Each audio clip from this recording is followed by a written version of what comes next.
ମୁଁ ଡାକ୍ତର ସାଙ୍ଗେ ବି ଦେଖା ହେଲି କଥା ହେଲି ଆଇସିୟୁରେ ଯିଏ ଅଛନ୍ତି ସେ ଧୀରେ ଧୀରେ ଇମ୍ପ୍ରୁଭ୍ କରୁଛନ୍ତି ଏବେ ତାଙ୍କର ଯେ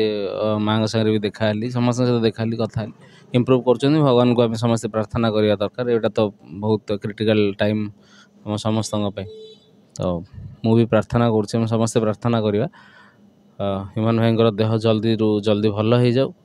ଏବେ ତ ଡାକ୍ତରଙ୍କ କହିବା ଅନୁସାରେ ଧୀରେ ଧୀରେ ଇମ୍ପ୍ରୁଭ୍ କରୁଛନ୍ତି 3 days ଲାଗିବ ଷ୍ଟେବଲ୍ ହେବା ପାଇଁ 3 days ପରେ ଆମେ ସାର୍ କହିଛନ୍ତି ଆମେ ପୁରା ପ୍ରପରଲି ଆହୁରି ଭଲସେ ଟ୍ରିଟମେଣ୍ଟ କରିବା ପାଇଁ ଆଗକୁ ପ୍ଲାନ୍ କରୁଛୁ ବୋଲି କହିଛନ୍ତି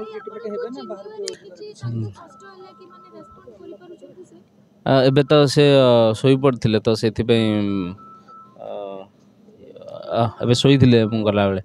ତ ସେଥିପାଇଁ ମୁଁ ଆଉ ଟିକେ କଥା ହେଇପାରିନି କିଛି ତ ଡାକ୍ତରଙ୍କ କହିବା ଅନୁସାରେ ଏବେ ତ 3 days ତ ଏଇଠି ତାଙ୍କୁ ଷ୍ଟେବଲ୍ କରିବା ପାଇଁ ଡାକ୍ତର କହିବା କଥା ଯେ ଏଇଠି 3 ଦିନ ଷ୍ଟେବଲ୍ କରିବା ପାଇଁ ସେ ତାଙ୍କର ଟ୍ରିଟମେଣ୍ଟ ଚଲେଇଛନ୍ତି ତ ଧୀରେ ଧୀରେ ଇମ୍ପ୍ରୁଭ୍ ହେଉଛନ୍ତି ଅବଭିୟସଲି ସେ ସାରା ଓଡ଼ିଶାବାସୀଙ୍କ ଲୋକଙ୍କ ହୃଦୟରେ ଅଛନ୍ତି ସମସ୍ତେ ଡେଫିନେଟଲି ତାଙ୍କ ପାଇଁ ଆଶୀର୍ବାଦ ସାଙ୍ଗରେ ପ୍ରାର୍ଥନା କରୁଛନ୍ତି ଆଉ ଡେଫିନେଟଲି ସେ ଭଲ ହେଇକି ଆମେ ସମସ୍ତଙ୍କ ଗଣରେ ଆସିବେ ପୁଣି ଥରେ ଗୀତ ଗାଇବେ ଧନ୍ୟବାଦ ଆଜ୍ଞା ଆଜ୍ଞା ଆଜ୍ଞା ଦେଖା କଲି ଆଜ୍ଞା ମୁଁ ଡାକ୍ତର ସାଙ୍ଗେ ବି ଦେଖା ହେଲି କଥା ହେଲି ଆଇସିୟୁରେ ଯିଏ ଅଛନ୍ତି ସେ ଧୀରେ ଧୀରେ ଇମ୍ପ୍ରୁଭ୍ କରୁଛନ୍ତି ଏବେ ତାଙ୍କର ଯେ ମାଆଙ୍କ ସାଙ୍ଗରେ ବି ଦେଖା ହେଲି ସମସ୍ତଙ୍କ ସହିତ ଦେଖା ହେଲି କଥା ହେଲି ଇମ୍ପ୍ରୁଭ୍ କରୁଛନ୍ତି ଭଗବାନଙ୍କୁ ଆମେ ସମସ୍ତେ ପ୍ରାର୍ଥନା କରିବା ଦରକାର ଏଇଟା ତ ବହୁତ କ୍ରିଟିକାଲ୍ ଟାଇମ୍ ଆମ ସମସ୍ତଙ୍କ ପାଇଁ ତ ମୁଁ ବି ପ୍ରାର୍ଥନା କରୁଛି ଆମେ ସମସ୍ତେ ପ୍ରାର୍ଥନା କରିବା ହ୍ୟୁମାନ ଭାଇଙ୍କର ଦେହ ଜଲ୍ଦିରୁ ଜଲ୍ଦି ଭଲ ହେଇଯାଉ ଏବେ ତ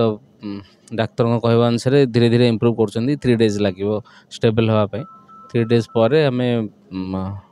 ସାର୍ କହିଛନ୍ତି ଆମେ ପୁରା ପ୍ରପରଲି ଆହୁରି ଭଲସେ ଟ୍ରିଟମେଣ୍ଟ କରିବା ପାଇଁ ଆଗକୁ ପ୍ଲାନ୍ କରୁଛୁ ବୋଲି କହିଛନ୍ତି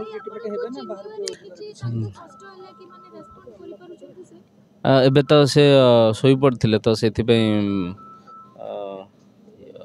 ଏବେ ଶୋଇଥିଲେ ମୁଁ ଗଲାବେଳେ ତ ସେଥିପାଇଁ ମୁଁ ଆଉ ଟିକେ କଥା ହେଇପାରିନି କିଛି ତ ଡାକ୍ତରଙ୍କ କହିବା ଅନୁସାରେ ଏବେ ତ 3 days ତ ଏଇଠି ତାଙ୍କୁ ଷ୍ଟେବଲ୍ କରିବା ପାଇଁ ଡାକ୍ତର କହିବା କଥା ଯେ ଏଇଠି 3 ଦିନ ଷ୍ଟେବଲ୍ କରିବା ପାଇଁ ସେ ତାଙ୍କର ଟ୍ରିଟମେଣ୍ଟ ଚଲେଇଛନ୍ତି ତ ଧୀରେ ଧୀରେ ଇମ୍ପ୍ରୁଭ୍ ହେଉଛନ୍ତି ଅବଭିୟସଲି ସେ ସାରା ଓଡ଼ିଶାବାସୀଙ୍କ ଲୋକଙ୍କ ହୃଦୟରେ ଅଛନ୍ତି ସମସ୍ତେ ଡେଫିନେଟଲି ତାଙ୍କ ପାଇଁ ଆଶୀର୍ବାଦ ସାଙ୍ଗରେ ପ୍ରାର୍ଥନା କରୁଛନ୍ତି ଆଉ ଡେଫିନେଟଲି ସେ ଭଲ ହେଇକି ଆମେ ସମସ୍ତଙ୍କ ଗଣରେ ଆସିବେ ପୁଣି ଥରେ ଗୀତ ଗାଇବେ ଧନ୍ୟବାଦ ଆଜ୍ଞା ଆଜ୍ଞା ଆଜ୍ଞା ଦେଖା କଲି